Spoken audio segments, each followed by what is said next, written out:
안녕하세요. 법무부인천 박준호 변호사입니다.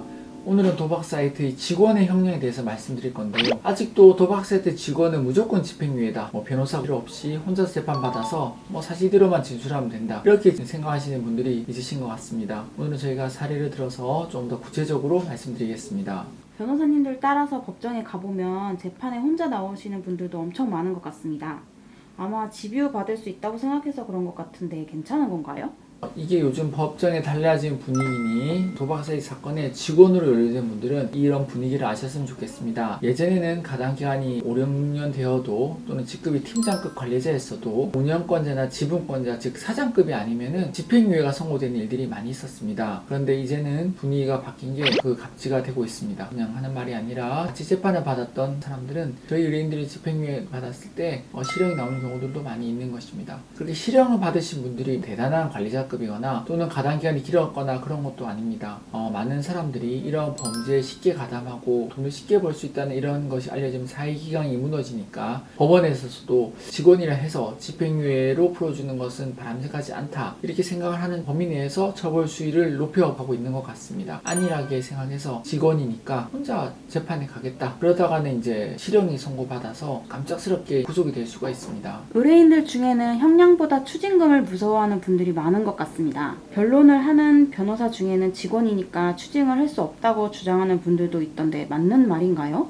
추징금 부분, 즉 도박 사이트 직원이 추징이 될 수 있는지 하는 부분은 이렇게 말씀을 드리고 넘어가야 될 부분입니다. 아직도 법정에 가면 도박 사이트 직원은 단지 급여를 받았을 뿐 수익을 보유하는 지위 있지 않아서 즉 사장이나 또는 지분권자가 아니기 때문에 추징이 할 수 없다 이렇게 변론하시는 분들이 계십니다. 이거는 정확히 말씀드리면 사실이 아닙니다. 물론 예전에는 맞는 말이었죠. 지분권자나 또는 사장이 아니다, 즉 운영권자가 아니기 때문에 추징을 해서는 안 된다 이런 변론을 해서 추징금을 전에 기각시킨 적이 정말 많이 있었습니다. 하지만 이거는 국민체육진흥법에 따라서 추징할 때나 통하던 이야기고 이제는 범죄수익은닉규제법상 추징을 하고 있기 때문에 말씀드린 논리는 더 이상 통하지 않습니다. 그런데 의뢰인들은 아직 법을 잘 모르니까 아직도 너는 직원이니까 추징금을 없애주겠다 이렇게 말을 하면은 믿는 분들이 계신데요. 더 이상 이런 거는 통하지 않는다는 점 말씀드립니다. 어떻게 또 추징을 정리하는지 부분에 대해서 진행했던 판결문들을 보여드리면서 잘 설명을 드리도록 하겠습니다. 그렇게 형량도 높아지고 추징금 선고도 피할 수 없으면 그냥 이제는 구속될 수밖에 없는 건가요?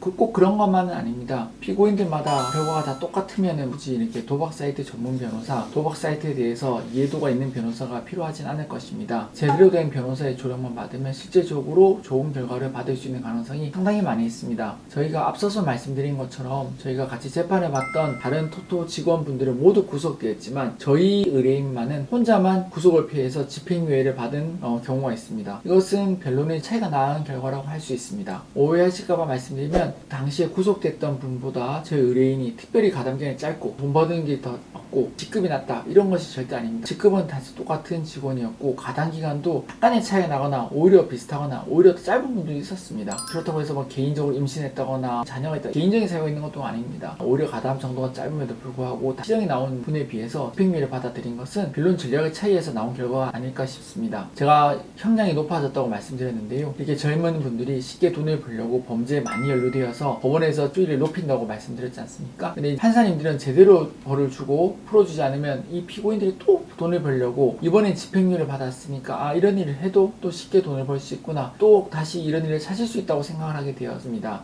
따라서 이런 부분에서 저희는 그렇지 않다는 점을 집중적으로 잘 보여드리고 가담기간과 역할 그리고 수익 부분들에 대한 정리를 잘 해드린 것입니다. 특히 앞서 말씀드린 것처럼 또 이런 일을 할 수 있지 않냐 즉 재범의 가능성에 대해서는 앞으로 다시는 이런 일을 하지 않고 정말 건실하게 살아가겠다는 것으로 판사님 마음을 움직일 수 있도록 즉 판사님을 설득할 수 있도록 설명하는 부분이 정말 중요합니다. 이 영상을 통해서 다 말씀드릴 수 없지만 다른 집행유예를 받은 경우 즉 토토 직원분들이 혼자만 집행유예를 받은 경우에 있어서도 재범의 가능성이 없다는 점을 저희의 경험을 통해서 충분히 설명을 드렸고 그런 결과가 이어져서 저희가 담당한 의뢰인분은 혼자서 집행유예를 받을 수가 있었던 것입니다. 예전처럼 단순히 집행유예로 다 풀어주는 분위기가 아니라는 점 설명드렸고요. 어떻게 해야 구속을 피하고 집행유예를 받을 수 있는지에 대해서 간략히 말씀드렸습니다. 혼자서 해결할 수 있다고 한다면 되면 되겠지만은 인생에서 두 번, 세 번 있는 일이 아니라면은 한 번 했을 때 제대로 된 전문가의 도움을 받으시는 것이 것이 낫지 않나 생각이 되고, 이것이야말로 저희처럼 이렇게 전문적으로 풍부한 사건 경험과 성공 노하우가 있는 사무실에서 도와줄 수 있는 부분이 아닌가 싶습니다. 뭐 인생을 두고 구속이나 또 불구속이나 이렇게 베팅 아닌 베팅을 하지 마시고, 한 번 있는 위험이라면 피할 수 있도록 충분히 상담을 받아보시는 것이 어떨까 싶습니다. 준호 변호사였습니다. 감사합니다.